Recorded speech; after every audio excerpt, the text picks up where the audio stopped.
So I'd like to welcome everybody. Thank you for joining us. I'm Stephen Gordon. Last time we had an event here, I was so frazzled about the microphones not working, I never introduced myself as Stephen Gordon. I'm still Stephen Gordon. I'm founding chairman and CEO of Genesis Bank. I'm going to give you a real brief introduction on Genesis, and then I'm going to move past Genesis onto this esteemed group of real estate professionals.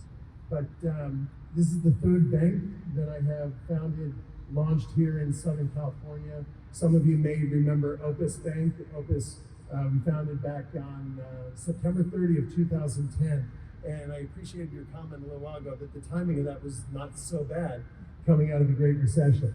But here it is, we launched Genesis Bank. Genesis from the book of Genesis, a new beginning. And we launched the company on August 2nd of just this past year of 2021. Genesis, out of 5,000 banks roughly that exist in the country, there are only 143 of us that are actually designated as Minority Depository Institutions, or MDIs. And MDIs are mission-driven banks, mission-focused banks that really set out to make a difference in the communities that we serve. And if we look at where we are focused, I committed I would never ruin my life or my life of my partners ever again. And last bank, we focused on the entire West Coast, and we were living on airplanes. We were dealing with subcultures that existed within the company and all these major metros up and down the whole coast. Here, we're focused only on Southern California, Orange County, LA County, Riverside, San Bernardino counties. And if you look at the breakdown of these counties, they range anywhere from 60 to 75% minority population and extraordinarily diverse. So I thought it was really important coming out of the pandemic, which apparently, I read we're back in, we're competing with the aircraft. But coming out of the pandemic, it was very clear that the banking system was leaving businesses behind. And in dealing with the PPP funding of businesses and investors and owners and operators of assets, etc., it was clear that the business was getting done mostly by fintech or non-bank, bank-like entities. So we felt there was a need for a new bank to emerge, Genesis Bank, a bank that would be impactful and really make a difference in the communities we serve and be as diverse as the communities we serve. So we could actually, for once, say we're a community bank representative of the community with a board of directors that is very diverse, a senior management team, executive team throughout the entire company, roughly 3 times as diverse as the rest of the banking industry. So we're very proud of this, and in our very short period of time of existence, 7-8 months, we've already done $200 million on behalf of our clients, of business on behalf of our clients. And unfortunately, I'm really upset about the $400 million that we had to turn away or do on other balance sheets simply because of restrictions and concentrations of a new startup bank. So we have now rectified that, and we've gone through or going through a second round of capital infusion into the company, and that's going to really free us up to do a heck of a lot more. So without any further ado, I'd like to welcome you and thank you to today's Orange County Real Estate Panel. As an MDI, or Minority Depository Institution, Genesis Bank considers our experiential events to be an invaluable way that we can support businesses and entrepreneurs within our community. We believe that storytelling is a powerful tool to connect, relate, teach, and inspire. Today we have some of the best and brightest and most active participants in the Orange County commercial real estate industry with us, and I'm sure the conversation will be lively, informative, and I'm really hoping it gets aggressively controversial, and that if anyone disagrees with something that someone said, that they absolutely feel free to argue it out and debate it out. And if any of you want to get involved with questions that you may have along the way, or there's a topic that you want us to go deeper on, raise your hand, and we'll Lauren, Chief Marketing Officer at Genesis, will make sure that a mic hopefully works and gets in your hands, and that you can continue the debate and openly discuss. So first, I'd like to thank the sponsor of today's event, the Apartment Association of Orange County. The Apartment Association of Orange County, or AAOC, is the nonprofit trade association that represents more than 2,000 rental property owners, operators, and industry suppliers in Orange and Riverside counties. For more than 60 years, AAOC has provided its members with local government representation and state legislative advocacy services, educational classes and training courses, landlord guidance and assistance, networking and business development opportunities, and more. Now here to tell you a little more about their mission is the Executive Director, David Cordero. David, thank you.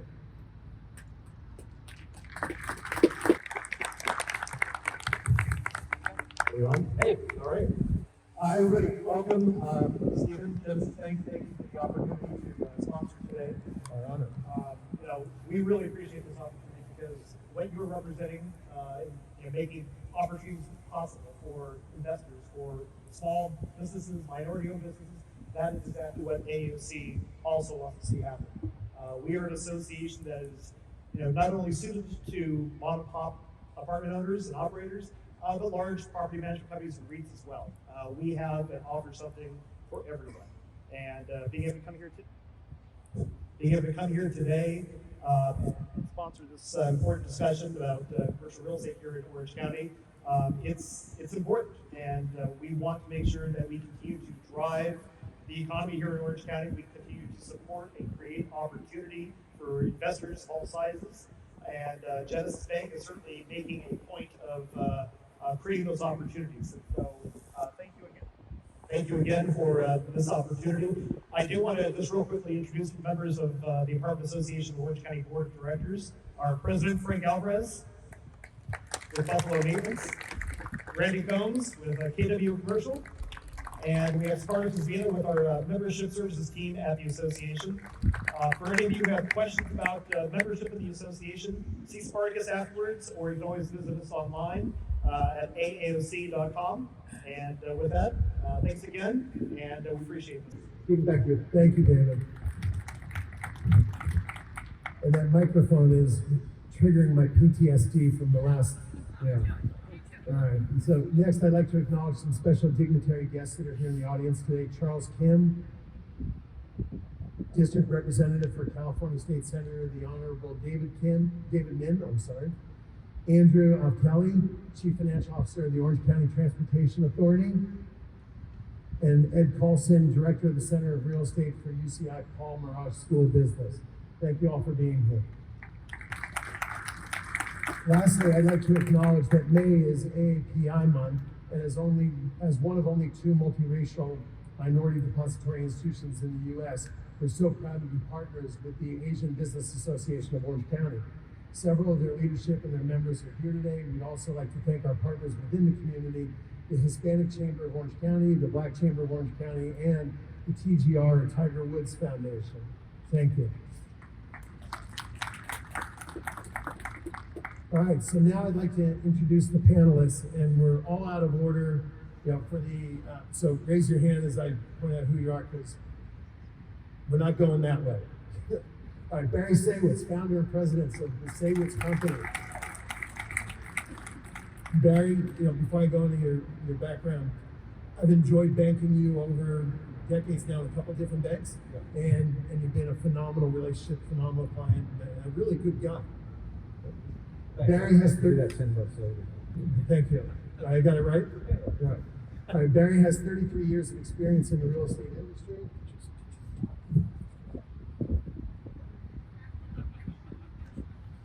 Barry still has 33 years of experience in the real estate industry.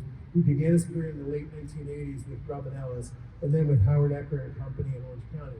He now oversees all the management and ownership responsibilities for the Saywitz Company and the Barry Saywitz properties, in addition to becoming involved with the negotiations of selected transactions throughout North America. Barry's been named one of the top commercial real estate brokers in Southern California for the past several years, as well as one of the top commercial real estate brokers in the country by several national real estate publications. He's also been named as a finalist for the Ernst & Young Entrepreneur of the Year, in addition to numerous other industry accolades. So I made it to the finals also and didn't win. Yeah. Is that our claim to fame? We should have a party for it. I think there are a number of us like that, right? It's got to be at least 3 or 4. The lucky losers. First. Barry is also the founder and managing partner of Barry Saywitz Properties, which began acquiring apartment buildings and multifamily properties in Orange County in the late 1990s.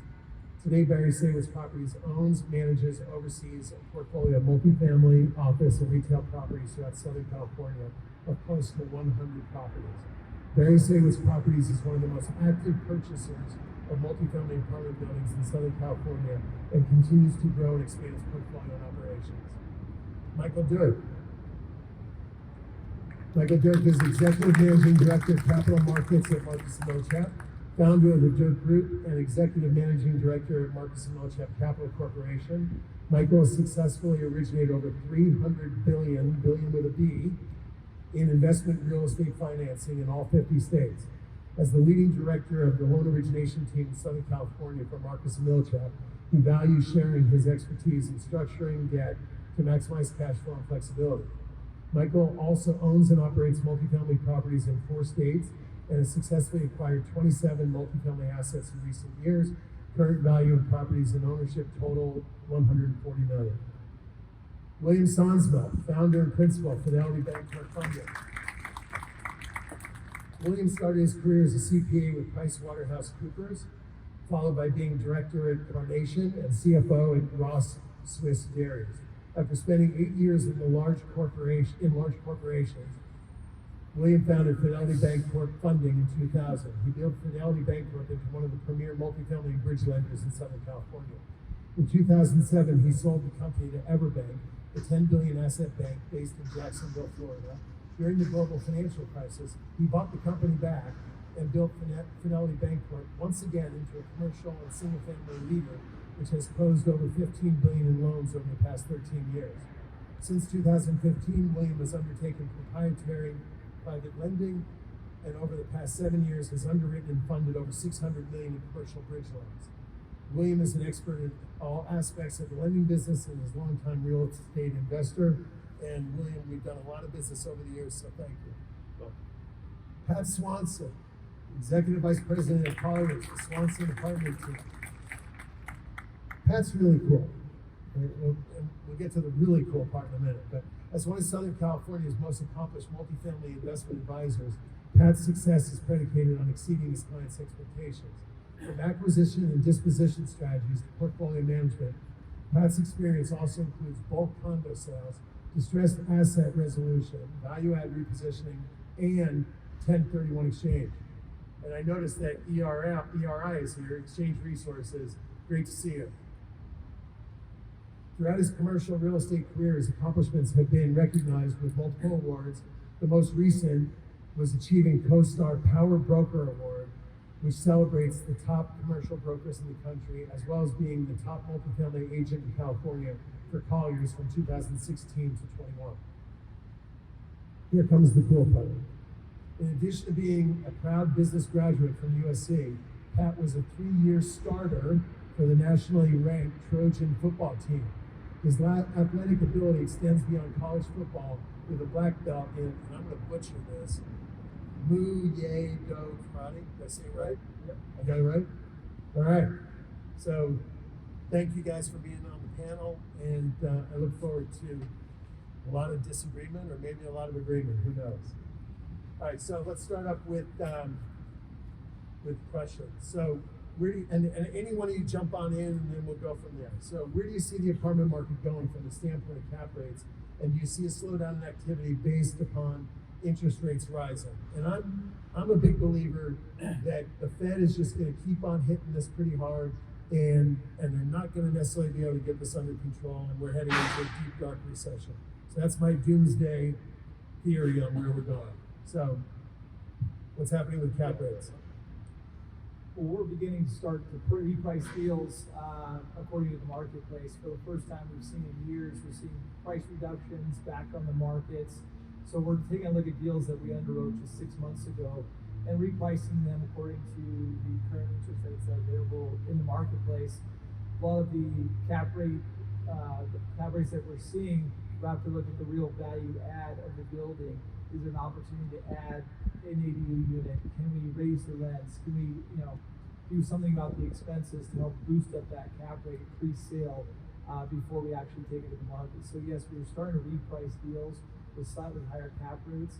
However, we're seeing robust rent growth right now, and there's still a deep demand for apartment buildings. So although we're starting to reprice with at least slightly higher cap rates, at this point it hasn't been a big, huge number on the difference what we were maybe 6 months ago. Yeah, I would say as a buyer, it's pretty tough to buy something at a 2 or a 3 cap, and then go put a loan on it at 4.5 or 5 or going to 6. And so those dynamics just don't hold long term if you're a savvy investor. The difference that I think that you have in today's market, you still have a lot of capital out there chasing deals, and you still have very limited supply and a lot of demand. So you have people buying because they don't have a choice. You have people in exchanges, and so as a guy who looks at it and tries to get a return on it that's reasonable, it's tough to fight those. And I guess the question will be, do you see that changing going on as the rates go up? I mean, to me, the cap rates have to come up as interest rates go up. I've seen more deals back on the market that I've gotten emails on this last week than I think I've seen in the last several years. So, my take on it is there's got to be some change, but with the supply-demand equation still driving it, I think in the next couple of months you're still going to see that. But as rates go up some more, it's got to go up. Yeah, and kind of to touch on what they said as well. Cap rates, I mean, there's going to be some fluctuation, but core assets, I've actually seen more clients do a flight to quality over the past few months now as interest rates have obviously crept up. Buyers are really going to be anxious to do that. There's a ton of capital market, like you said, the $6 trillion of money that the government put out there. All the exchange money that's in the market right now is kind of a shadow that's covering everything. When exchange money dries up in the market, that's when we can really see a true market. But until then, I see the market very healthy right now. Rental rate growth is through the roof. So that is going to be a big offsetting measure. The ADU is a great topic to talk about, and obviously any other places you can potentially buy tenants out and add value, that's going to offset that cap rate increase. But the price of money right now, the treasuries came back down this morning to 2.88 this morning. So we're still pricing some deals today at sub 4 on some case by case basis. So I think the cap rates right now in the short term for good quality assets are going to stay in check because there's no supply. I would agree with all my colleagues, but I may disagree with Stephen on what the Fed's going to do. So I'll be that anomaly. I don't know that the Fed's really going to be able to do what you think they're going to do. I think they're cautious right now. I think they're a little nervous by what happened yesterday with Target and Amazon, and I think they're going to rethink the rates as quickly as most people think they will. There's still about $3 trillion worth of the stimulus money out there. Like Mike was saying, the flight to quality real estate still is the absolute best investment out there. When you're looking at another 50 basis point increase in cap, that's about a 15% reduction in value. So I would say we're going to see some values coming down here pretty quick. So so my mentor in life used to say, if you asked him, where are interest rates going, he used to say they're either going to go higher, lower, or remain unchanged. Okay? So my view on this, when I say we're going into a recession and that the Fed is going to keep pushing, I'm not sure they do care as much as people like to think that they do. And I'm saying that because they need to break a few things. This whole spending, real estate going up and only going up, the equity markets providing all that excess value and liquidity that one can put back into other assets. They got to break a few things in order to get inflation in check. And I'm not so convinced that this is going to be the soft landing that Yellen talked about the other day. And they're trying to jawbone it in one direction or another. They have spent a number of months jawboning I remember when Bernanke called it, irrational exuberance, and they're trying to take some of that irrational exuberance out of the market with hopefully not having to hit rates as much as they are. But this is, we're 12 years into a 10-year cycle, and zero interest rates. It worked for as long as it did, but this is not normal to even be at this rate level, let alone 50 basis points higher than this. Plus the compression of the balance sheet of $95 billion a month on top of the rates going up. That's the true combination too that's going to have an effect for sure. But there's no doubt we're going to find out, right? One way or another, right? One way or another. We'll agree on that. I also think you got to look at from a lending perspective what happens to the loan to value and what happens to the underwriting criteria as the rates go up. So if the bank puts a higher stress level on the bank, the borrower or the buyer is going to come up with a bigger down payment, which compresses the value. Which as a bank, as a lender, but I'm looking at my guys. Chris, we're not getting to much higher than a 65% LTV on anything, are we? We're getting debt coverage constrained, right? So it's kind of a moderator and it mitigates it. So If you we're could get to truly 65, right. that's great. That's We're getting great. like 50 on those deals today. So I mean, we're Yeah. truly as a bank partner, right, with with equity coming to the table because But at 50%, you don't have much. No, much no risk, one's getting right? no. And if you look at where rates are today, I haven't taken it to the exact basis point, but I think we're still lower than we were immediately pre-COVID Yes. in rates. So Steve, in 2018, the 5-year fix was 4.25. Today, it's 4.3. Yeah, I mean and if I go back to all our years of Opus, which started in 10 through 20, and Chris, multifamily loans, maybe we hit barely into the threes, I think for like a minute. And we were, what was the highest we ever got to over that 10-year period? 5? Right? And if I go back to Commercial Capital Bank, where we originated a couple of billion a year of multifamily loans in the 2000s, I think at one point maybe we got into the 6s, and for the most part we were in the 4s and 5s, and that was, I mean, we saw every interest rate cycle known to mankind during the 2000s, including inverted yield curves and steep yield curves and rising rates and lowering rates. So I think everybody kind of figures it out, adjusts and pauses for a second, and then sees that the numbers still work and gets the business done. So there's still more buyers than sellers for apartment deals. And who are the buyers in today's market? Right? So investors trading up in size, 1031 exchanges. Are the foreign buyers still in the market? Local buyers, all cash buyers? I would say all of the above. I mean, Orange County is still one of the predominant places in the country that own real estate at. A lot of our buyers right now are coming out of exchanges that sold 45, 60 days ago when the rates were low. And the idea of buying something in here in Orange County with interest-only debt in place, we're 1 year away from 10% rent bumps to get to positive leverage situation. We're buying for long-term cash flows. Still makes it a very good place to own. And the situation we're dealing with, there's still very little on the market today as options.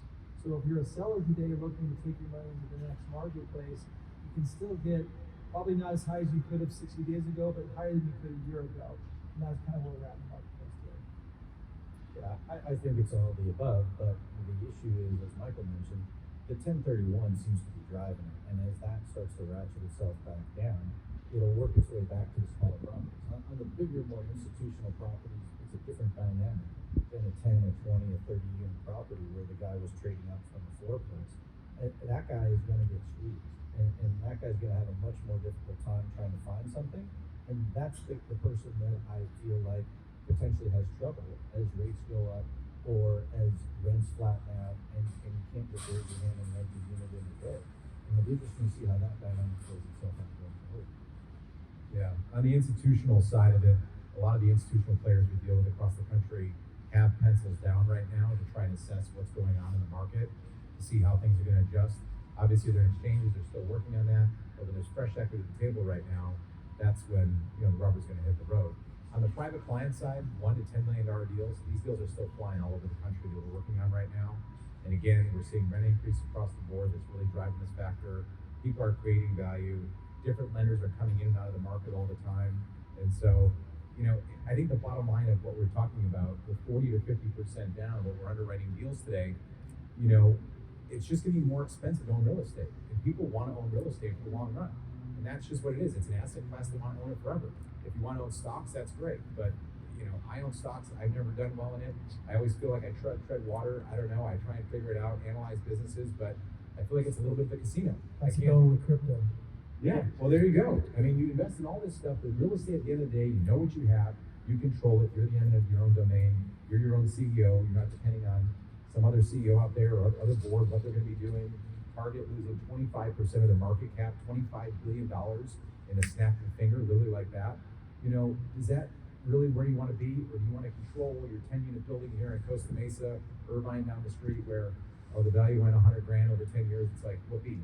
Big picture, it's a great asset for yourself, your kids to pass it down. So I'm a believer long term. My Mike, I'd like also to say that the private client group, a lot of these deals that are the, $5 to $10 million apartment buildings have a lot of meat left on the bone. A lot of these operators are just not sophisticated like the large institutional players. So there might be robust rent growth that's available, ADU units, cleaning up the cash flows, adding a RUBS account, doing the ancillary income. So much of those larger buildings already have those factored in to where your mom and pop clients haven't done that yet. So we're seeing a lot of opportunity in that space as well. I don't have much more to add to that because you guys have said it very well. But yeah, we're in the $1 to $10 million space, and everything that we're seeing has to do with ADUs, has to do with RUBs, has to do with recent tenancies. Most of the landlords are looking at a rent roll and saying, hey, these are all new tenants. What are the options here, right? Well, the option is most of those new tenants are going to move out quicker than the old tenants. Those old tenants are going to be around for a long time. So there's a value in raising the rents quicker if you have newer tenancy. But, and I would say, as an owner-operator, that's really one of the biggest things, because you're looking at trying to raise rent, but you count on where you can go with your current tenant, number one, of what you can do, and then number two, what your tenant will actually take without pushing back. And so when you start looking at the RUBs and other ways to generate income, the biggest issue we're having at the moment is trash. We've gotten increases from the trash companies because the state mandate to do recycling and organics gets passed down to the city. The city then goes to the trash company, and the trash company says, hey, I'm going to give you a second dumpster for organics. And by the way, I have to have a separate truck with separate guys that I have to pay extra money to, and I have to give them a raise because it's inflation, and I'm passing it on to you. And so what was costing us roughly $20 a unit here in Orange County and most cities for trash that we would then pass on to the tenant is now $50 or $60 a unit, and you can't pass that along. And so your expenses go up, right? Your landscaper goes up for inflation, and your pool guy goes up, and now the trash goes up. And as an owner and operator, you got to look at those things, and there's only so much rent you can get out of it in the short term. So again, what Mike was saying is if you're going to own it for the long term, maybe it balances itself out. But for the person who's trying to manage their cash flow, you got some struggles. So I'm gonna take a risk for a second, and I feel like I got a ringer in the room that can give us a good indication as to what's going on out there in velocity of activity in the 1031 exchange world. Paul, do you mind if I ask you a question? You good with that? All right, so Paul runs, he's head of ERI Exchange, or Exchange Resources, and it's one of the larger 1031 exchange accommodators here in California and headquartered in Southern California. And Paul, you're down in San Diego, right? Correct. Right. So we banked you back at Opus and loved the relationship. And Paul tolerated the fact that I also had bought Commerce Exchange, Commerce Escrow, which was Southern California's, one of Southern California's, after Paul, leading commercial escrow companies and exchange accommodators. And back at Opus, at any given point, we had probably, I'm guessing, about 600 million of exchange balances that were in escrow accounts. And that always gave me a pretty good idea of what was going on velocity-wise when I was looking at dollars coming in and out on exchanges. What are you seeing going on in the exchange world in activity, velocity? Is it still as many new exchanges opening as closing?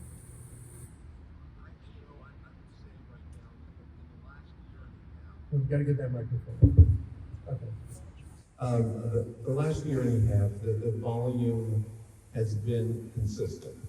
With the number of openings, sometimes it's difficult for an exchange to close because, as the gentleman was saying, it's difficult to find replacement property, especially within the $1 million, $2 million range. But as far as the volume, I mean, we haven't seen the deposits that we're holding, for a long time. I would say the increase in deposits are 40%. And in the last month or two, still stable? Absolutely stable. Yeah. So I see that as an outside forward indicator of what's actually happening, because now he's got transaction activity, still velocity keeping up, where you've got an exchange or having to go buy another asset over the course of the next, call it 100 days, 90 days. And that days, you might not see the same volume. And you're kind of like a microcosm of the industry, right? And a forward indicator. If you don't mind my asking you, tell me that you don't want to answer. How much are you holding currently in exchange balances on average these days? Anywhere between $700 to $800 million. That's a hell of a lot more than when I was banking you. Yeah, but the 30-40% increase. Hey, Balaji. All right, so that's 700 million of balances, 800 million of balances. They now got to work their way back into the system, and that's just, that's in Southern California, and that's aside from all the rest of the 1031 exchange accommodators and all the rest of the principals and everybody else who's refinancing an asset because rents are increasing and they want access to the equity value created by the increased NOI. And that money, is that going back into real estate, or is that parking, refinance? Oh, the refinance money is definitely going back in. People are sitting around Thank you, Paul. right now, waiting to try and take this. The nice thing with the refinance money, it's tax-free money, taking it out right now at a relatively decent rate. Obviously, the rates have gone up, but now they want to deploy it and they want to try and take it out right now where the property's worth a 3.5 or 4 cap, and they're waiting for these 5 caps to jump up. And I just don't see it on a core market. If you're looking at tertiary and you want to take a risk and you want to stay and go to some other market and try it out over there, then maybe you can take that risk profile and risk and return with that cap rate. But at a core market here in Southern California, especially for multifamily, like I think we all agree here, it's a very safe place to put your money. The only thing that I think we haven't touched on is the government intervention. If we start to have more risk as far as the moratoriums being more strict, or we have split tax roll that comes up, those are big things here that will have a big factor on existing pricing and can change the market very, very quickly. But other than that, I think it's just going to be a little more expensive to own these multifamily properties. But like Barry said, it's a long-term deal. We're not getting rich, getting quick overnight like we did maybe 3-4 years ago. I'm sure Pat was working on a lot of deals with clients and sell the deal a year later for 30-40% more and do that game. I think that hot potato game is probably coming to an end. Yeah, just like you said, Mike, our clients right now are buying for future cash flows, and they're looking at inflation is on the rise, obviously, and apartments are one of the few investment strategies that you can use to at least increase the rents at the level of inflation each year.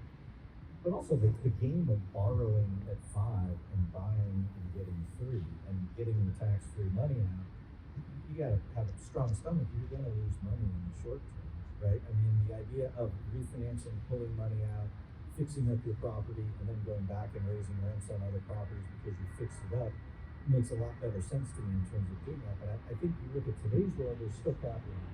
You look at today's world, Pat will tell you there's still 10 buyers for every property that comes on the market. The question will be what happens 60, 90, 180 days from now, you're still going to have. When you look at the title companies, you look at the escrow companies, and ask them how many deals are falling out, and is there less volume that they expect going forward, if they don't tell you that. All right, where do we see apartment rents going? Still increasing? Significantly? I think with AB 1482, there's no choice to do nothing but raise the rents to as high as you possibly can. I mean, landlords are tired, and they're sitting back saying, these people aren't paying their rents. And while we may be compassionate and have some empathy, I think most landlords are going to raise it as high as they possibly can, and there's room for it. So I don't see anywhere but rents continuing to rise. So a lot of California and a ton of Southern California is workforce housing. 1960s, 1970s, flat roof, 2-story garden style apartment, amenity packages, a couple of palm trees, and is that tenant, which by the way is predominantly in low to moderate income communities, in minority zip codes, and if you look at the tenancy of the building, it's probably majority minority population in those buildings. Can they afford to keep up with those rent increases given inflation everywhere else in their lives? I would mind answering that. We talk about that in our office all the time. It creates multiple different dynamics from our perspective. As a landlord, you have to raise the rent. Number one, your expenses have gone up. Number two, who knows when you can raise it again? And number three, as William said, if they haven't been paying yesterday's rent, I'm not sure how they afford tomorrow's rent.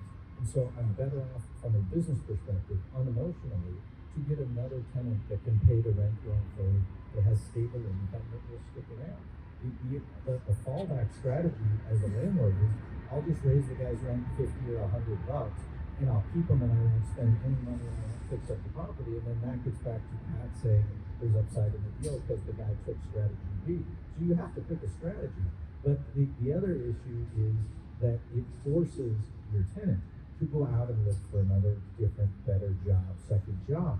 And so as an employer, we try hiring people, and people that I'm talking to today that I'm interviewing are all shopping for better jobs. And I say, why do you want me to leave your job? And they go, because my rent went up, or my expenses went up, or I'm not particularly happy and I want something better. So I think what it does is it either drives the tenant to a different geographical area, you've got to move in there, go someplace else, it's cheaper, or you got to go look for another job that's going to pay you more, which feeds back into the overall economy. I'd like to add to that. Unfortunately, what we've seen with a lot of our mom and pop apartment owners who've been great to their tenants throughout the years is they've kept the rents low. And in places like Santa Ana, where now you're capped at 80% of CPI per year on how you can raise rents, really affected their value. So every time there is a vacancy now, it's a rush to get the very highest rent you possibly could have ever got. And so when people look around, the average one-bedroom Class C plus apartment building in Santa Ana is $1,800, and that's a product of rent control. And so it's unfortunate that you can't be good to your tenants anymore without being penalized. Is that Tam there in the back? I want to take a moment, because I'm just having this emotional moment. I want to introduce you to my absolute favorite member of our board of directors, Tam Nguyen.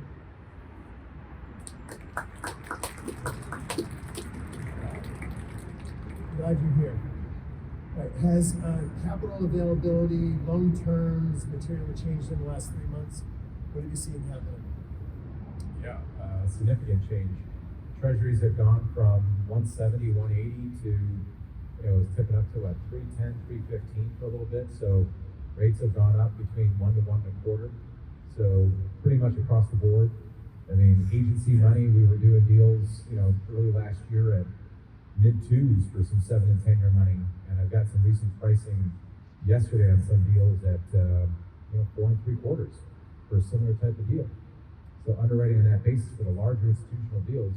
But on the mom and pop stuff, 1 to 10, 5 year money ranges from 3.85 to 4.25 today.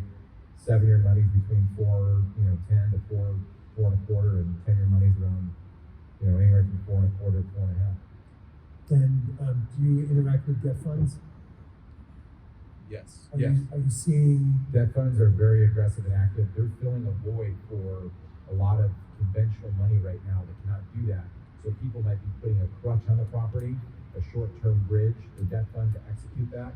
But now they're looking at what's the takeout scenario. So at the end of the term here, in the next 24 or 36 months, what does that rate look like? If you're underwriting to a 5% takeout rate, which you can definitely get today, no problem.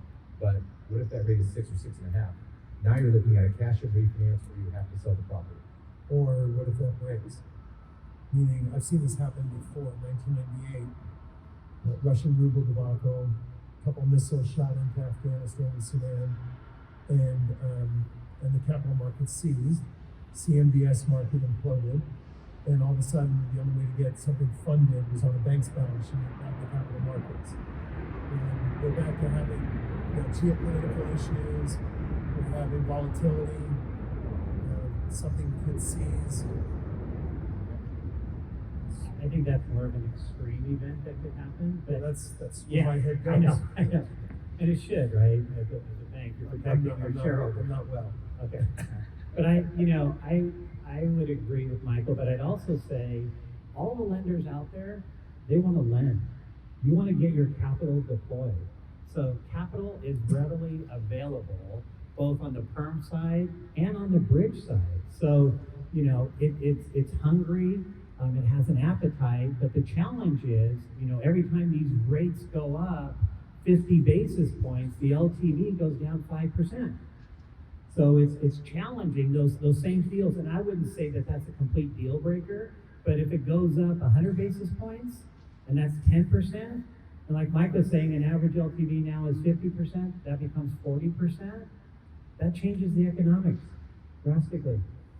So, but I would say capital is readily available, and I'm sure you guys are ready to pick up the phone at any time if anybody needs a loan, right? Yeah, and Stephen, one thing too that could change the market, I remember, was it Impact back in the day? Yeah. You know, our whole world in multifamily lending is everyone's using this 30-year amortization, right? Well, that's makes the remaining economic life of the property. But I was thinking about this, I was like, well, if it's newer property, why don't we just use 40 or 50-year amortization, keep the same net coverage, and you can change the whole dynamic of the deal. I mean, at least to add value. If it's a nice, clean property, well maintained. If it's an older property, No, then maybe. I'm looking over at Chris Ware. He's I our see Chris shaking his head over senior here. credit administrator for multifamily. He's been with me in 3 banks for 25 years. Right? And you've probably lent on, every time we see a loan opportunity on a multifamily asset in LA, you're like, oh, I lent on that like 10 years ago. I lent on that one 15. He's lent on that only, it was, at one point it was like a $2 million loan, then it's a $4 million loan, it's a $6 million loan, same asset. Yeah. Right? All right, but Chris, how do you feel about 40, 50-year amortization? I think that we run into problems regulate. I think regulatory issue at a 40-year amortization. Right. Yeah, so, I mean, as much as maybe it could make sense and it could pencil, we're not gonna get that by the regulators, as a bank, as a The regulator. dynamic is interest only versus not, or for only a short period of time, right? Everything is interest only. Right, now. and it's, but if you look back at the recession when interest only went away, I mean, that's the one that really affects the property values because the cash flow just gets blank. Yeah. Yeah, without interest only, most of these deals don't pencil out. Right. So let's go on to something like, what's the most interesting deal you guys have worked on recently? Typically, the stuff that we work on is, I'd say, 1 to 15 million. And we worked on a deal the last 18 months actually with a client. So we started with as small as it was a 4 unit that they traded to a 10 unit, that they traded to a 16 unit, and now they're looking to trade into something like 16 to 25 units.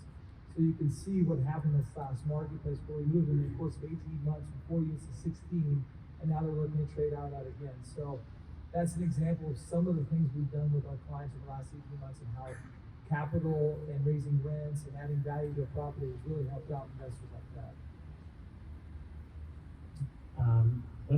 We have our own bridge fund, which makes us a little bit unique, and I'd say the most unique thing we've done is we got a call on a Thursday afternoon for a $4 million loan in Tennessee. It had just failed at agency. We got the complete package Thursday night. We got docs out Friday, and we funded on Monday. We had another deal in Fairfield, Northern California, an empty Sears building, completely vacant. No lender would do that loan, and we got that loan done through our bridge fund in 30 days. So, the value add, the out of the box, like what Mike was saying, with the private debt is here and it's pretty strong. One pretty cool deal we just closed a couple months ago is a reverse exchange. Haven't done one of those in a while. It was a 72-unit building in Torrance. Client bought, closed that, and now he's selling a deal in Santa Monica on a reverse basis. So we're helping him on the financing there, reversing it into the Torrance property. Another one is a portfolio we're working on right now here in Orange County that's active and is about to close here in the next probably 14 to 17 days. But we're doing it where the rents are all approximately 20 to 22% below market. We get rent increases right now during escrow, which will be in place at closing. We convinced a lender to offer the full term or the full amount of money initial funding today with a small reserve holdback on a bridge period for 12 months, and then lower it at a slightly higher interest rate, and then after 12 months, the rate's actually going to drop by a quarter point, but the borrower gets the full amount of proceeds day one instead of having to wait for it on an earn-out. So we got the earn-out up front based on the strength of the sponsor. The loan starts recourse for 12 months and then goes non-recourse. So this portfolio is actually going to be a pretty cool thing we haven't done before. These are all like creative things to try and keep the deal going and to try and make it happen at the end of the day. For us, the easier deals to do rather than to try and get creative and put a square peg in a round hole is if you have the capacity to do it, which not everybody does, is you pay cash. And then you do a quick close. So the last number of deals that we've done, which have been smaller to middle-sized deals, but just go in and write a check and close in 10 days, and I don't care what it looks like, I have an idea of it, and then go back and fix it up, then try and reposition it, get the rents up, try and make deals with tenants to get them new appliances and upgrades, and then come back to the bank and then look for just a regular loan. And the bank doesn't really care as much because the property's stabilized, and from our perspective, assuming we can do it in a reasonable period of time, then it's a good use of the capital rather than try and take something that's maybe less desirable or trying to get creative. So everybody's trying to figure out how to keep working and to keep up with the market. So besides rates and terms, how do you see lenders differentiating themselves to make deals more attractive for an investor? Well, typically I call people like Mike Derk. Every client's got a different strategy. Everybody wants the lowest rates. Some people have a quick turnaround. Maybe they want a value add flip where they want a low prepayment penalty. Mike has strategies like that in mind, and for things like yours.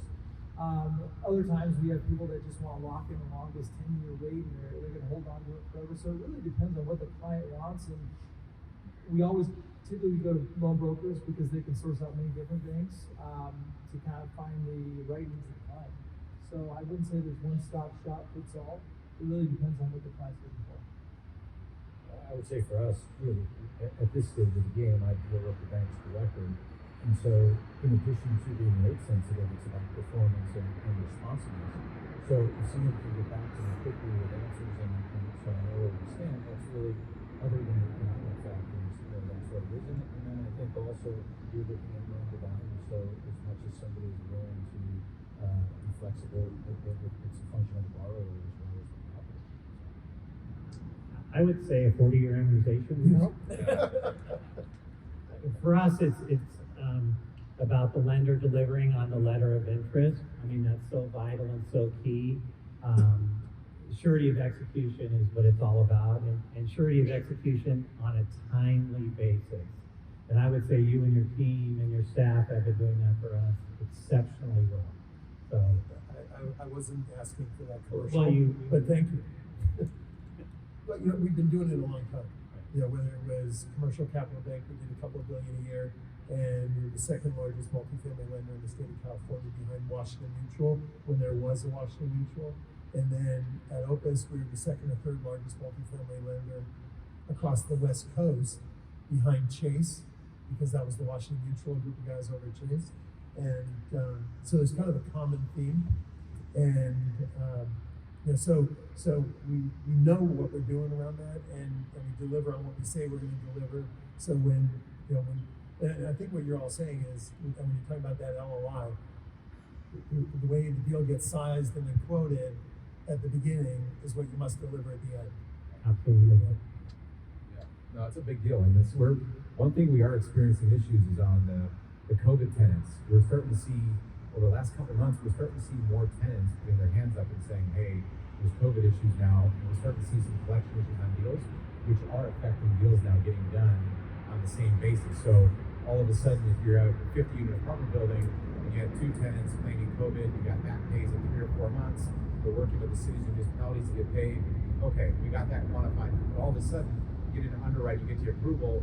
Wait, now it's 6 tenants. Okay, we get to the credit team, and I'm sure Chris is seeing this across the board, and we're seeing it. We're like, oh no, like this is bad. How are we doing this? And we're dealing with this big deal in Santa Cruz right now, and it becomes a very uncomfortable situation. So you really want to try and manage that the best you can if you are in the middle of financing a deal, whether it's a purchase or refinance or whatnot. Really see where the collections are. Rent rolls don't tell the whole story. Make sure you're seeing all that basis. So that's something as a game changer when LOIs change at the end of the day. But there are reserves, and making sure the reserves actually pay your mortgage instead of just the reserve that the banks hold.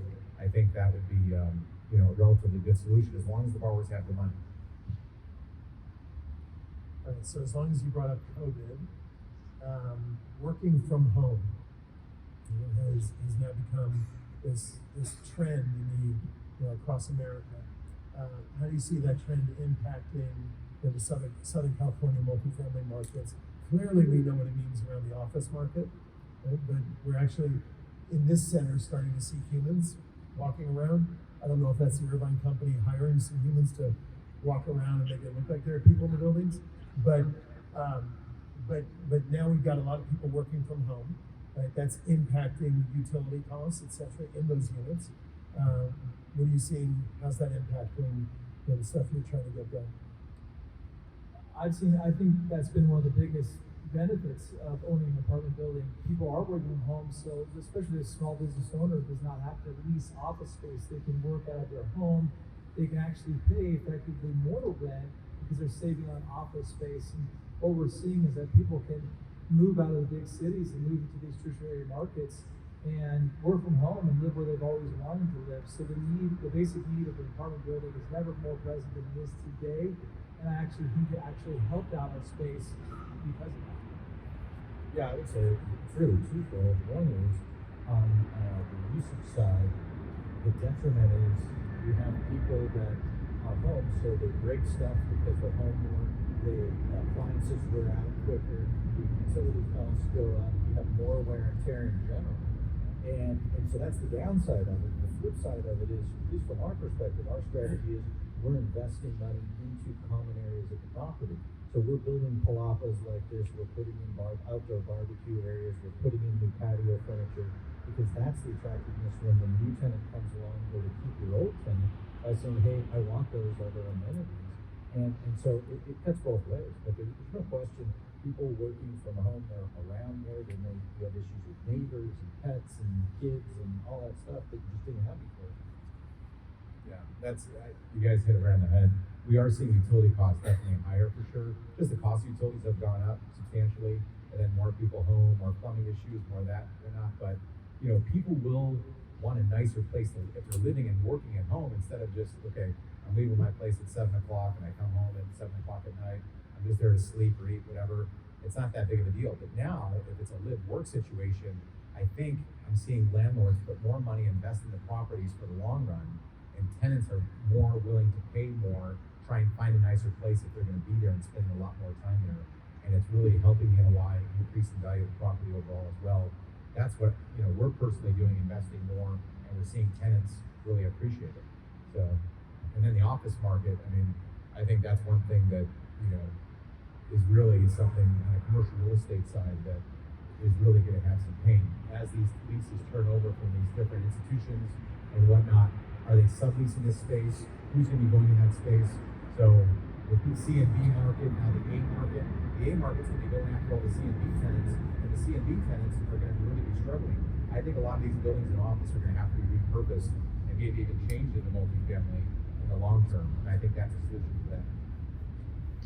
I think they've said it all. On the lending side, the only thing we see is the utility costs going up, and you guys underwrite based on actual plus. So it is reducing the LTV a little bit, but from the lending side, we're not seeing any true effect. Any other thoughts on office? The office market, all of our clients on the brokerage side of what we do are looking at ways to save money. So whether that's renegotiating the lease early and trying to get a better deal financially, or doing upgrades. And so if you're trying to bring people back, or you've already brought people back, again, you want a better work environment. So you're looking at retooling it, whether that's more efficient or newer or more modern look or bigger workspace. It's all over the way. So if you're a tenant out there and you're looking for space, the good news is you have options. And until you get the vacancy down and get everybody back to work, it's going to be a challenge. But if you look at the industrial side, it's completely opposite of the spectrum. Are you guys all active in industrial as well? What are you seeing happening? Where's that going? Because that's just been Industrial's been just an absolute darling. Just multifamily and industrial, you really can't go wrong.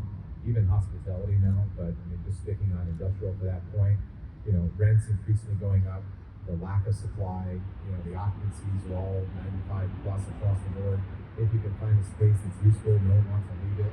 If anything, businesses are trying to expand that space, trying to get usable space, looking at dock highs, ground loading, real functional space, good ingress, egress with trucking and whatnot.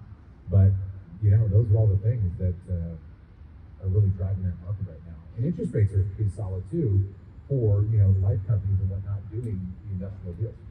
Yeah, and you're back to the same dynamic of supply demand. You look at the office sector, you have excess supply and not as much demand because people aren't back to work.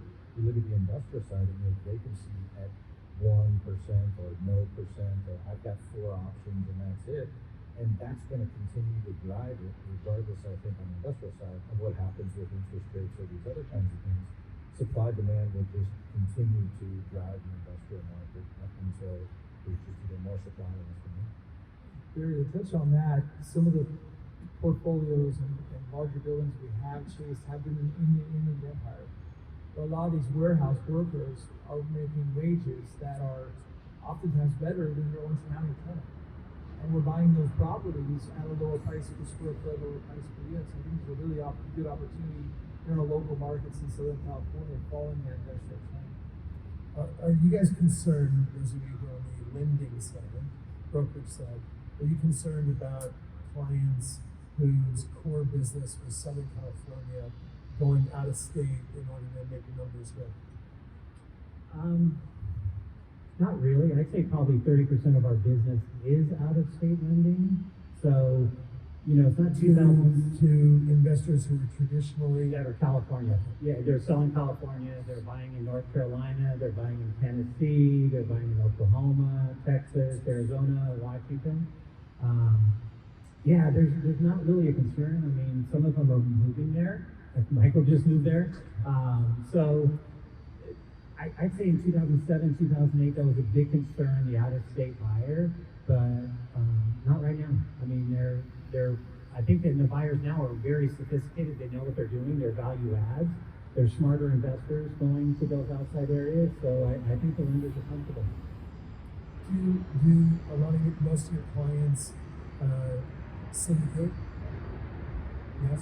Yeah, I have a very large pool of clients that, you know, there's a handful, I could probably count on 2 hands that are principaling deals of $10 million or more by themselves, but most of them are syndicating for sure, putting other investors together, and other investors are happy to deploy capital and diversify it as well around the country.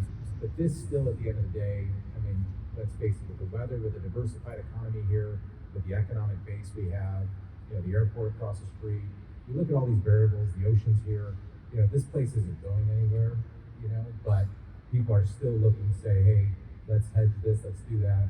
You look at places like Nashville, you know, you look at, you know, Georgia, you look at the Carolinas, you look at Phoenix, Scottsdale.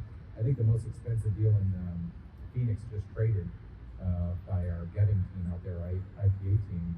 So money is still going out there ferociously, and they're betting on rents going up exponentially there. But the biggest difference in some of those markets versus here is there is a big supply of land. So you can still buy land, and if interest rates do go up, costs come down, and all of a sudden, if you're starting to compete against building, that could be a negative effect. Versus here, there's no place to build. You're just competing against older and newer product. So that's the biggest thing. But I think people are still going to keep deploying capital out of here, you know, but they're still going to be keeping assets here as well. Well, and then also what you're leading towards is that if the single-family market does get hit, which it's likely going to, It's already getting hit right now. Yeah. Then that means that at some point, buying a home rather than renting goes into the calculus in somebody's head. Potentially, but it's still very hard to get a home loan. I don't know if any of you have gotten home loans, but I personally do, and I get angry even though I do loans for a living, and it's very difficult. And to come up with that down payment, number one, and that interest rate, you know, I think rents are going to go up. I think interest rates will go up, and just the price of living and cost of owning real estate is going to be higher. So my question about syndication was more along the lines of some of my clients, they care a lot less about the rate on the loan, and what they're really worried about is they've traditionally syndicated everything they've done. They used to buy 25-unit buildings, then they're in 50-unit buildings, now they're in 100-unit buildings, and the checks that they need written are larger and larger as they go along those lines. And they're not sure how deep the pockets are of their traditional syndicate partners because they're not institutional. So that's coming into play now. as everyone's trying to become more efficient and be larger in what they're doing and scale up from, through their 1031 exchange activity, they keep trading into a larger aspect. Are we seeing that? Isn't it a function of whether you're interested in cash flow and return versus long-term value? Because if you're interested in cash flow, it's probably doesn't make sense. You don't get it. Yeah, I mean, everyone's got a different take on what they're doing with the syndication, but some of these syndicators, you have to be careful. Some of them are just, looking at the fees, the acquisition, the management fee, the asset management fee, the disposition fee, and all of a sudden, after all the fees, how much is the investor really getting? But the biggest thing is it's a non-recourse debt, so that's the biggest factor that we see versus a principal. Some of our largest principals that are, close to $1 billion balance sheets are like, if I have to sign a personal guarantee, fine, whatever. But all of a sudden, I got 20 investors and it's just me signing here. I'm not going to sign a personal guarantee. So I think that's the biggest difference between the syndicators and non-syndicators. Yeah, I'd agree too. A lot of times these syndicators are saying they don't want personal guarantee, and they're putting in 1% of the money, right? So that's a non-starter for us. They got a personal guarantee. It has to be a recourse loan, or it's not anything we're going to be involved with. I was just going to, based on what Mike said, I think we've been on a couple deals together, and you're right, the amount they're asking for is going up, but there's a lot of capital out there. And what we've seen is, within a day or so on some of the two deals that we've been in, there are maximum subscribers out. And so people are definitely to place the assets, not comfortable with the stock market, feel comfortable with real estate. So I still see that as very robust. Yeah, and to go buy a deal yourself and to do it. I mean, Nobody wants to deal with it, right? well, it's a pain. Yeah, there you go. I mean, Yeah.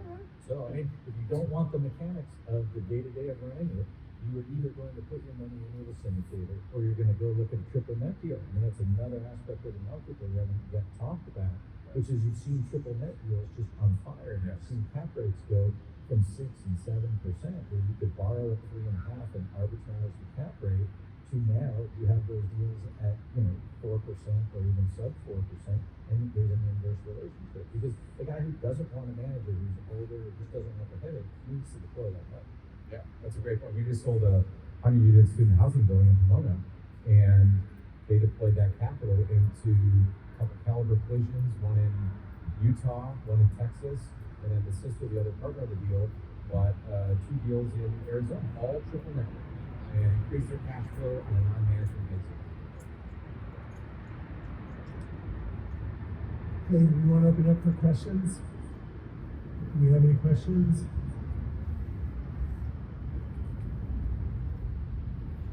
We got a microphone coming to you. Yes.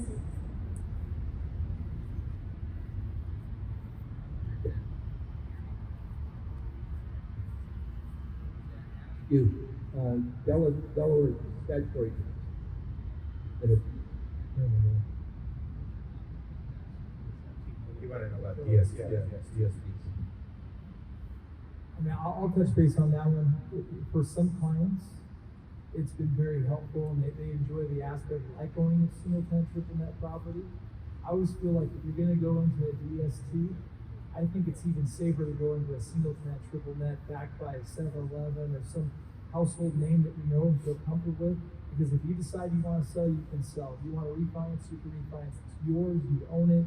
You can make all the decisions versus maybe a life event happens with a DST. It may be very hard to get your money out, or you're taking a discount to get it out, and somebody else is owning and operating it. So that would be my take on it. Yeah, I would echo that. Yeah, I've had clients with nightmare experience on DSTs. For every one good, there's probably 20 bad. Someone else is managing and owning your money. If you give your checkbook to someone else to manage it and operate it and pay all your bills, then DST would be good for you. If you want to control your own money, then I wouldn't recommend a DST. I agree. Any more questions?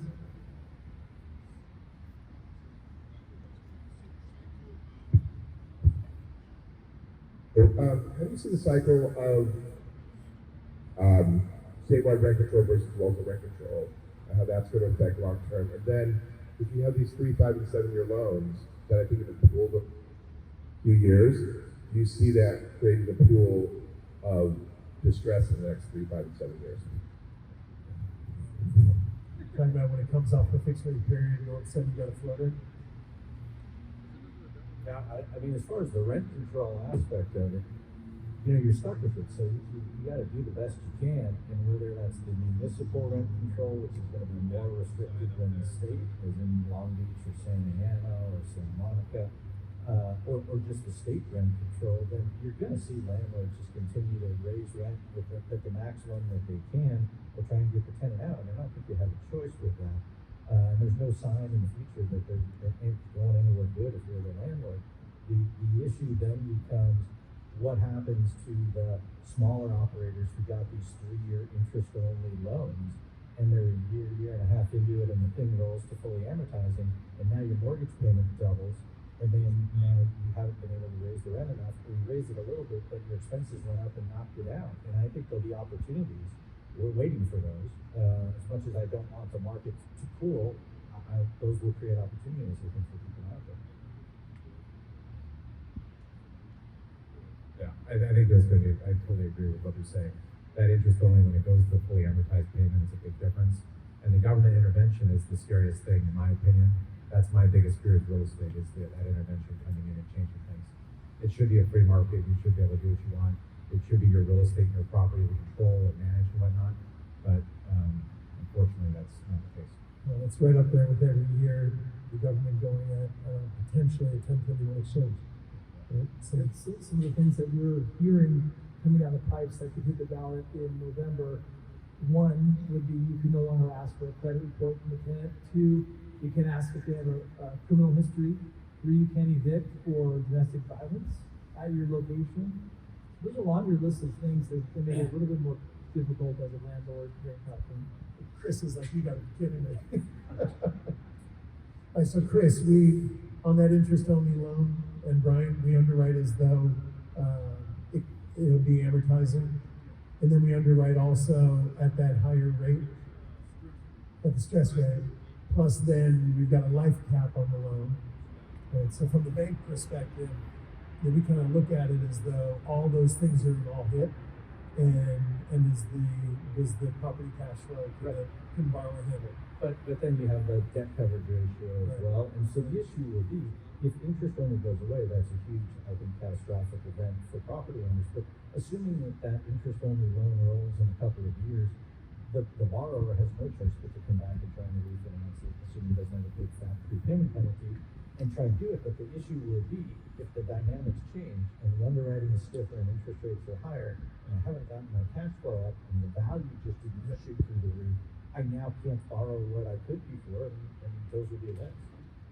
Brian, do you want to say something about that? We also have an exit strategy where it makes assumptions on rising interest rates, rising amortization. So we try to cover this forward, make sure we're sufficient. So Brian is Senior Chief Credit Officer, executive partner of mine, and was Senior Chief Credit Officer at City National Bank, and then on the Global Risk Committee at RBC when RBC acquired City National. That was with me over at Opus. Applause for Brian Fitzmaurice. He hates that. We have another question right here. Yes. Thank you. Would like to get your insight on the self-storage market, and also the market.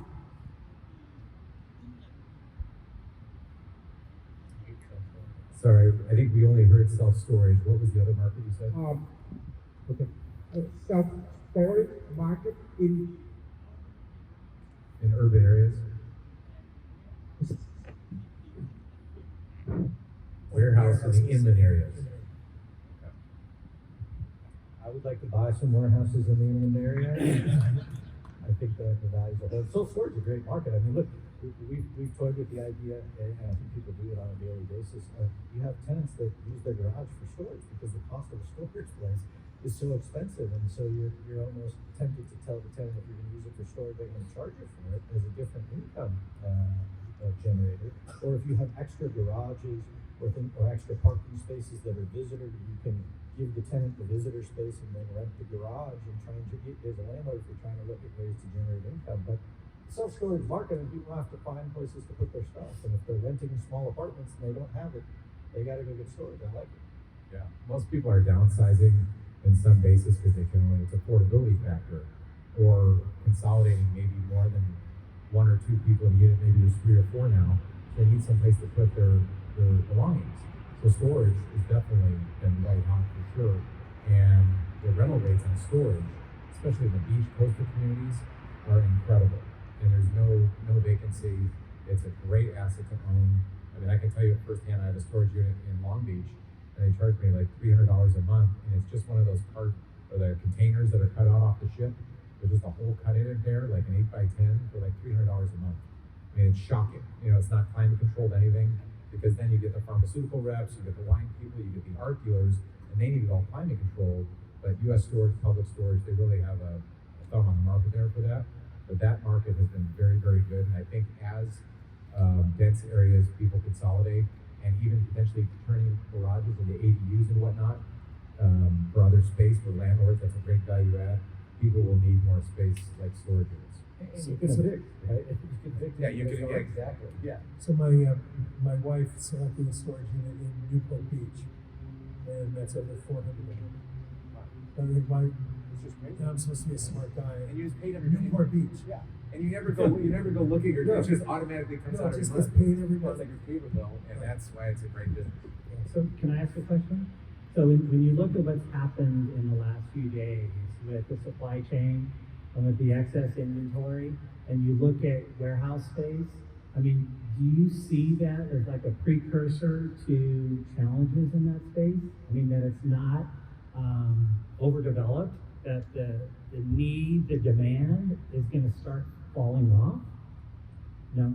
No, because the need at the moment is so great on the industrial side that if you look at Orange County, you look at Los Angeles County, anything near the port, it's all redevelopment because there's no land. So stuff that gets built is at a ridiculous price, and it's pre-leased. And a lot of the stuff that's pre-leased is leased to third-party logistics companies who will pay the premium on the rent to the landlord or the developer because they're just passing that cost on to their own customer, no different than the storage guy who pays a premium to buy a storage facility and then just raises everybody's rent.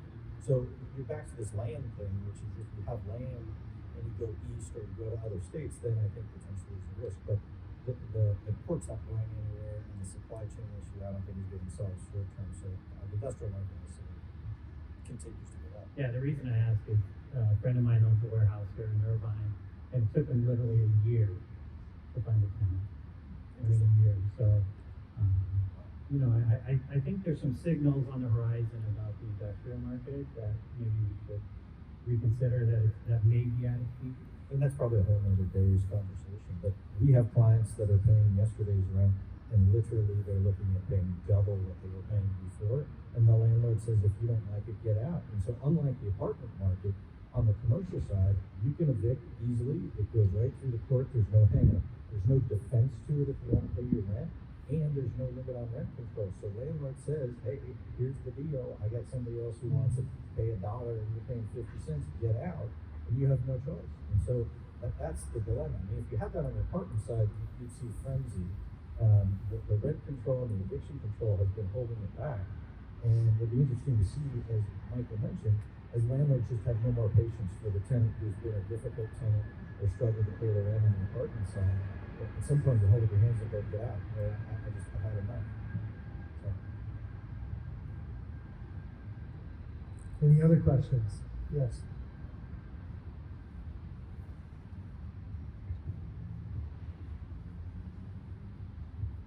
The second home was in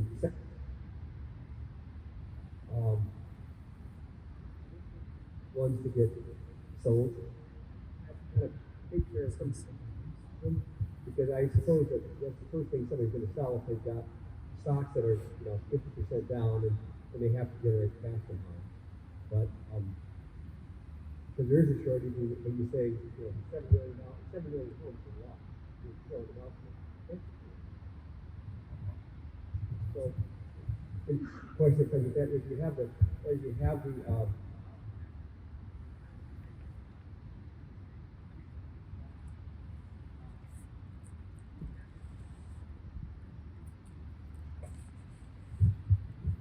Is the question about a second home's gonna be affected? Right. Seven, 7 million homes on the market. And second home. Oh, second homes, okay. United States.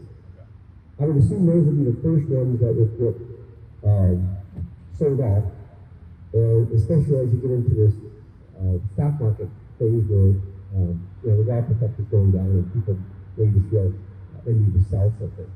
And if that is sell a stock that's 50% lower, why not sell the second home? You see that hitting the property pension?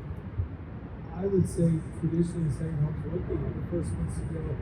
What is really gonna hurt that market is if that VBRO concept in many cities goes away. For example, in Mission Beach right now, they're trying to get it passed that 1% of the San Diego population can do a VBRO. A lot of these people buy a second home with the idea that I can do a short-term rental. So that, I guess, if that were to go away in certain cities, that would really hurt some of these people who paid big money for a second home. Yeah, but I also think that if I had a second home and I wasn't renting it out and I got pinched for cash, the first thing I would do instead of selling it would be to rent it out and get some cash and keep the asset. I think that while there potentially is some fallout from that and people selling and just getting out, also if the value's flat, I think you missed the boat, you'll just hold on to it. But the bigger issue is what William talked about, which is you have retail stocks taking, and Michael talked about too, you have retail stocks taking a bath. And so you have the public perception that things are not going well. And so if you have this self-fulfilling prophecy that you read and you believe what you read in the newspaper, you believe what you see on TV or on the internet, and you start acting accordingly where people start spending less because they think things are going to get bumpy ahead or they feel like they don't have as much cash because it's not all rosy anymore, then it continues to fuel this sort of downward spiral. And that to me is going to be one of the most interesting things. I watched it in the recession, I watched it in the dot-com. You start to pick up a newspaper, a business journal, or pick up your phone, and if it's all negative stuff, it's hard to get around it. People come back just naturally from the psychology.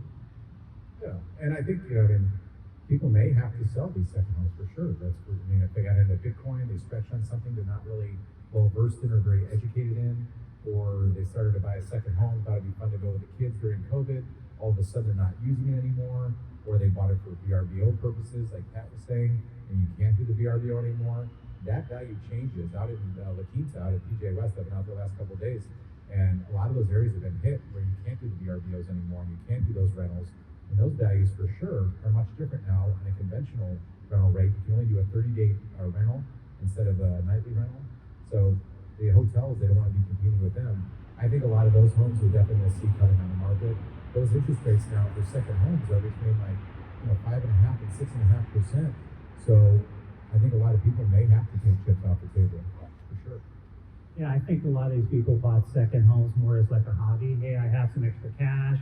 Let me buy something in Big Bear or some little resort area. And they're like, oh, hey, this is kind of nice. But now I think they're turning around looking at it and saying, do I really need this?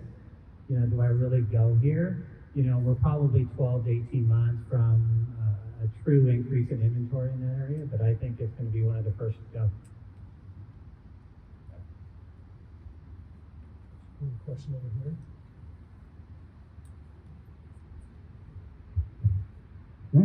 Hello, check. Yes. We've got billions upon billions of dollars flowing into single family, either built to rent or private hedge funds, public investment houses, buying up tons of single family. And every month we hear about more of it. What risks do you see socially, politically to that environment, or do you see any risk to it? And the long-term effects of families losing their primary investment vehicle for their life. I've been tracking that very closely. BlackRock, Blackstone, right? These huge companies have been buying tons and tons of homes, and sometimes it goes under the radar, sometimes it comes up on the radar. But home ownership is just, it's going to be a very difficult thing in these major metros all across the country. Every metro is going to be touched, and it's just going to be very expensive. Do you have $100,000, $200,000, $300,000 to put down to buy a home? That's the question. How do you save that money but the cost of living, just to go to Disneyland, right? Just for your parking, your food costs.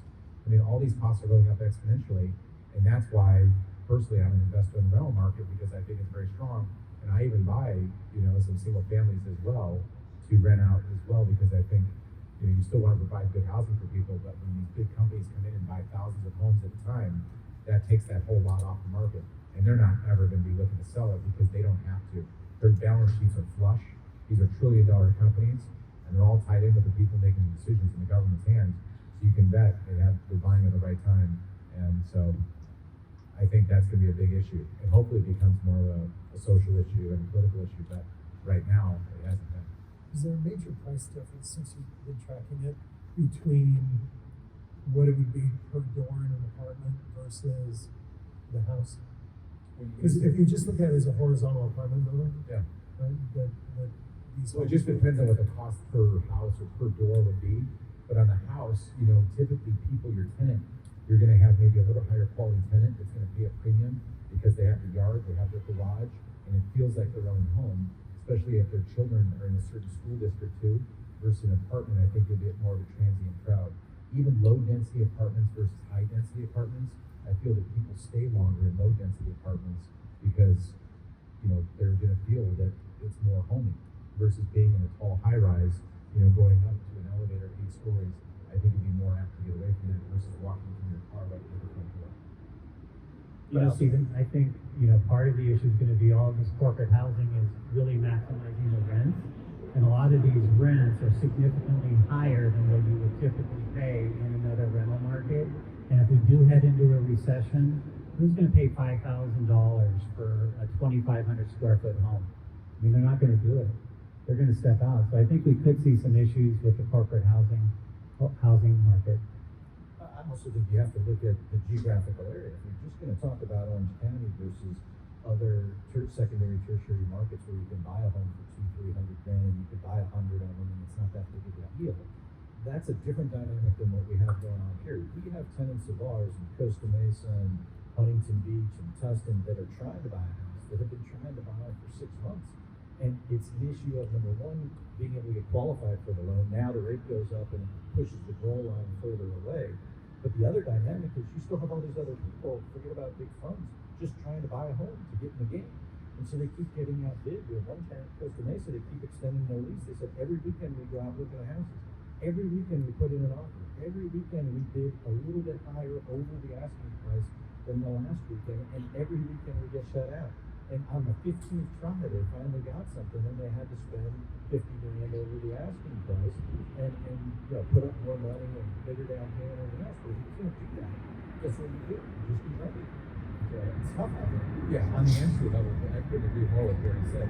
On the entry level, there's going to be so much demand for the 300 to $1.2 million house. But as soon as you break $2 or $3 million, that's when that market starts to crack significantly overnight. And that entry level stuff, people are still doing it, and the government will still be putting programs in place so that people can still buy housing and whatnot. But 90% of the country is not over $1 million, right? You're in that 200 to 500. BlackRock, Blackstone, they're buying up these houses, they're not buying in Newport. Right. What was the article? They just bought up like an entire town. Yeah. In one acquisition. That's a problem. They bought every home in the town. And they're never going to sell it. One thing also is they're not paying utilities on this. The tenants are going to pay the water, the trash, the electric, and the gas. So they can, inflation going up on all the utilities, they're not going to. So you're asking me about the social impact of all that? It's not good. Yeah, do you think there's a fallout? For the investment houses. Yeah, well, they're part of the White House, so I think it's Any more questions? More questions? All right, I want to introduce a couple more people who I'm seeing. And so, Lauren, thank you very much for putting all this together and making this happen. And then also Sarah worked very closely with you, Sarah Reed. Is Jamie out here? Jamie, thank you. Morgan Ferris, Head of Income Property Banking at Genesis. Brian, I already embarrassed you, sorry. Am I missing anybody else? Jenny, Kenny, Vice Chairman of the Board, and President and Chief Operating Officer. Also, very, very important, the best job in all of Genesis, Katie Ellis, who runs the Genesis for Good Foundation. So the good that Katie enables us to do around financial literacy education, mentorships, internships, technical assistance with minority businesses and owners of businesses in our minority communities. I think that's that's really special work and a big reason why we're here at Genesis. So thank you. All right, thank you everybody. And thank you, Stephen, as well, for a great, great panel. Thank you very much. All right, so I have some, these are heavy.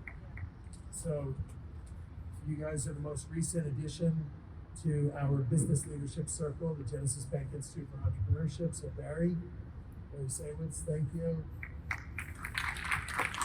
William, pass this thing to William.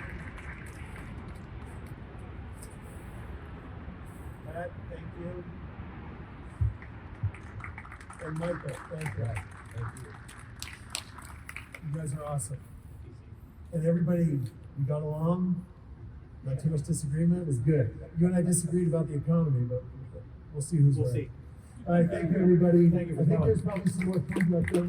Thank you for joining.